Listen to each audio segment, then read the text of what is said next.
எண்ணங்கள் மிகவும் வலிமையானவை. ஒருமுறை எண்ணிய உடனேயே அந்த எண்ணம் சக்தி படைத்ததாக மாறிவிடுவதில்லை. ஒரு எண்ணம் திரும்ப திரும்ப எண்ணப்படும் போது அது சக்தி பெற ஆரம்பிக்கிறது. அந்த சக்தி அதை செயல்படுத்த தூண்டுகிறது.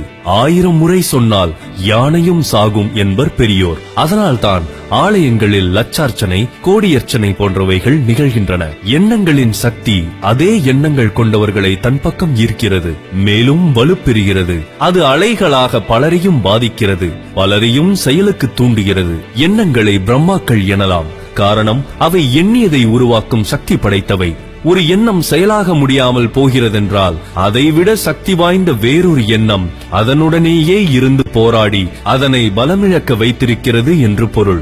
எனவே நம் மனதில் அதிகமாக மேலோங்கி நிற்கும் எண்ணங்கள் எவையோ அவையே இன்று நம்மை இந்த நிலைக்கு கொண்டு சேர்த்த பெருமை உடையவை. நம்முடைய இன்றைய நிலை திருப்திகரமாக இல்லை என்றால் முதலில் நம் எண்ணங்களை மாற்ற வேண்டும்.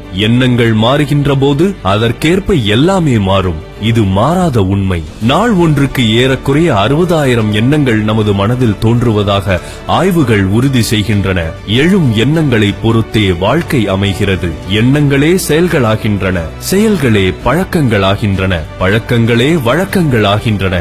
ஆகவே எண்ணங்களை கவனித்து அவற்றை ஆக்க திசையில் மாற்றி அமைத்து விட்டால் வாழ்க்கை வளர்ச்சி பாதையில் செல்லத் தொடங்கிவிடும். தோல்விகள் சூழ்ந்தாலும் இருளை விளக்கும் கதிரவன் போல அதனை நீக்கி அடுத்தடுத்த வெற்றிப்படியில் காலடி எடுத்து வையுங்கள்.